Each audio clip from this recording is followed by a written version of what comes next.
베트남 정부는 2023년에 들어 최고의 기회를 맞을 것으로 예측하고 투자 확대를 예고했는데요.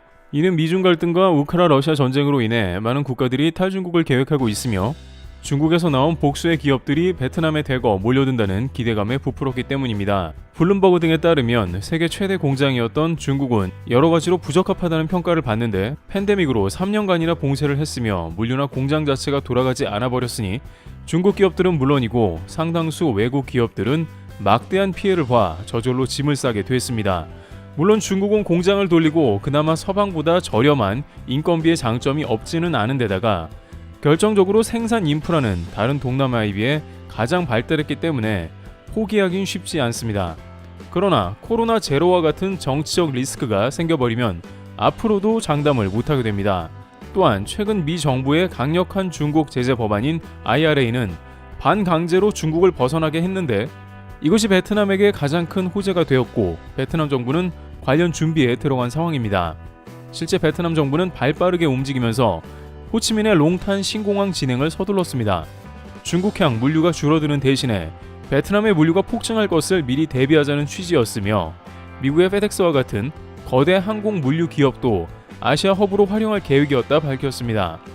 베트남 수원푹 총리는 베트남이 이제 외국 기업을 받아들일 준비가 되었고 환영한다고 밝혔습니다. 베트남이 필사적으로 움직이는 것은 베트남은 가장 코로나로 피해를 많이 본 국가였기 때문에 GDP 25%가량을 책임지던 삼성전자나 거대 외국 기업 등을 제외한다면 베트남 중소기업 등은 사실상 코로나 기간에 70-80%가 폐업할 정도로 취약한 경제 상황을 그대로 드러낸 겁니다. 작년 내내 한국을 대상으로 베트남 여행 프로모션을 대대적으로 추진한 것도 이와 무관하지 않습니다. 더 코로나에 취약했으며 여행 수입에 절대적으로 의지하는 베트남 지방인 푸꾸옥 같은 곳에서는 한국 관광객을 신이라고 칭하기도 하면서 최선을 다해 모시겠다는 발표도 했죠. 그러다 보니 최근 베트남은 한국에 있어서 깜짝 놀랄 제안까지 하고 나선 상황입니다. 지금까지 볼 수 없었던 파격 제안인데 바로 K9 자주포에 대한 구매 검토에 들어간 걸로 보입니다. 한국과 베트남 사이에서는 경제적인 분야에서 매우 밀착되어 온 것은 사실이긴 합니다만 이처럼 방산까지 거론한 것은 그만큼 한국과 다양한 협력을 강화하겠다는 뜻으로도 보입니다. 물론 그 이면에는 한국이 베트남에 막대한 투자를 하는 것에 대한 전제가 깔려있기도 합니다. 수원푹 응위엔 총리의 말과 같이 2023년에 더욱 한국에서 베트남에 투자를 아끼지 않는다면 이는 곧 방산 분야로도 연결될 수 있을 것이라는 취지의 협력이 될 수 있다는 뜻이기도 합니다. 실제 작년에도 한국과 베트남의 협력은 나름 수월하게 진행되었다는 소식도 들려왔는데요.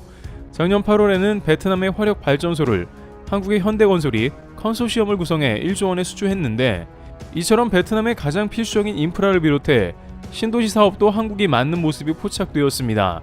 대우건설 같은 경우에는 전통적으로 베트남의 신도시를 수주해온 기업으로도 유명했는데 이제는 GS나 현대건설까지 각종 건설 회사들은 베트남의 신도시 조성 사업에 참여하고 있으며 베트남은 한국의 신도시 모델을 바탕으로 다양한 노하우를 전수받는 모습도 보였습니다. 대우건설의 경우 작년 수주액이 14조 원에 달하며 이 중 베트남 역할이 상당히 큰 것으로 파악됐습니다. 또한 이는 베트남뿐만 아니라 한국에서도 더욱 베트남이 떠오르고 있는 것도 어느 정도는 사실입니다. 중국향 수출이 급감하고 있으며 무역 적자는 역대 최악을 거듭하고 있는 실정입니다. 작년 최대 무역 흑자국은 베트남이 되었을 정도로 중국 수입이 크게 줄어든 상황입니다. 여기에 미국은 반도체까지 막아서고 있으니 앞으로 수출할 길이 더욱 요원한 상황이죠. 삼성전자의 경우 작년에 33억 달러, 약 4조 원 넘게 베트남에 반도체를 포함한 투자 확대를 하기로 했습니다. 베트남 국회의장도 올 3월 초에 삼성전자를 방문해 다시 한번 투자해달라며 강조하는 모습을 보였습니다. 작년 9월 한국의 반도체 업계에서는 베트남이 세계적인 반도체 생산지로 부상할 걸로 관측했습니다. 중국보다는 아직 인프라는 부족하나 이는 베트남 정부가 최대한 개선하겠다고 나서고 있으며 무엇보다 삼성전자가 베트남에 투자하고 있기에 전세계 관련 기업도 따라온다는 이야기입니다.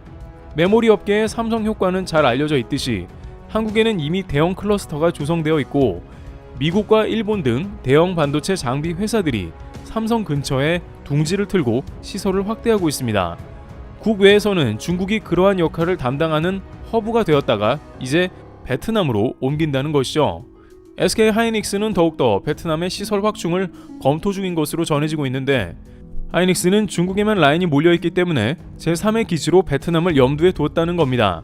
게다가 최근 이 반도체 기업들이 베트남을 고려하는 것은 되려 미국의 영향력도 있다는 말이 나오는데, 이들은 미국의 대거 공장을 지으려는 계획을 가지고 있었으나 미국의 반도체 과학법 세부 사항으로 아직까지도 보조금을 받을지에 대해서 결정을 내리지 못하고 있는 것으로 전해지고 있습니다.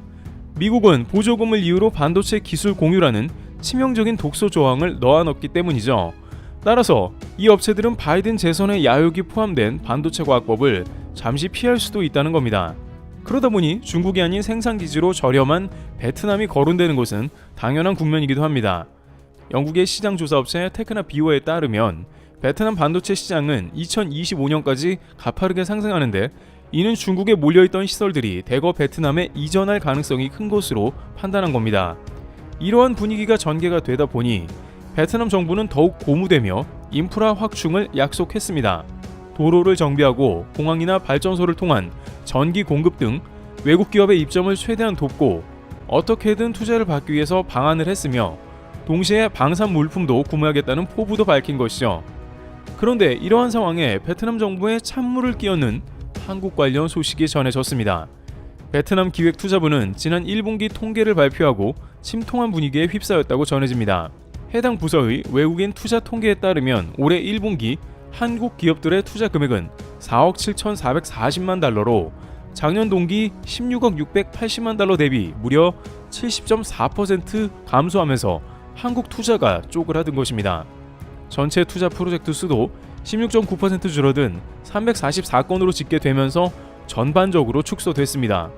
이는 심지어 코로나가 본격적으로 확산한 지난 2020년과 2021년 1분기보다 저조한 실적인데요. 베트남 정부가 두 팔 벌려 환영하고 2023년엔 최대 투자를 유치하겠다고 나선 기대를 했고, 대거 탈중국 이후 베트남으로 결집할 것이라는 전반적인 예상과는 사뭇 다른 결과가 나왔습니다. 그런데 이에 대해 베트남 일각에서는 미국 강달러와 인플레이션 등 전반적인 세계 경제 문제를 들면서 한국뿐 아니라 중국, 일본 등 주요국들도 투자를 줄였다며 어쩔 수 없다는 반응을 보이고 있습니다만, 그러면서도 다른 국가보다 유독 한국이 가장 많은 투자 감소를 보였다며 실망하는 눈치인데, 이는 한국의 투자 금액이 가장 큰 수준이다 보니 더욱 감소폭이 뼈아프게 느껴지기 때문입니다. 그러나 베트남은 여전히 최고의 선택지이기 때문에 일시적인 투자 감소가 아니냐는 추측이 나오며, 결국 중국 외에는 갈 곳이 베트남밖에 없는데 기다리면 올 것이라는 관망의 자세도 보입니다. 그러나 이에 관해 업계에서는 전혀 다른 차원의 답변을 전하며 베트남에 대한 비판이 나왔는데요.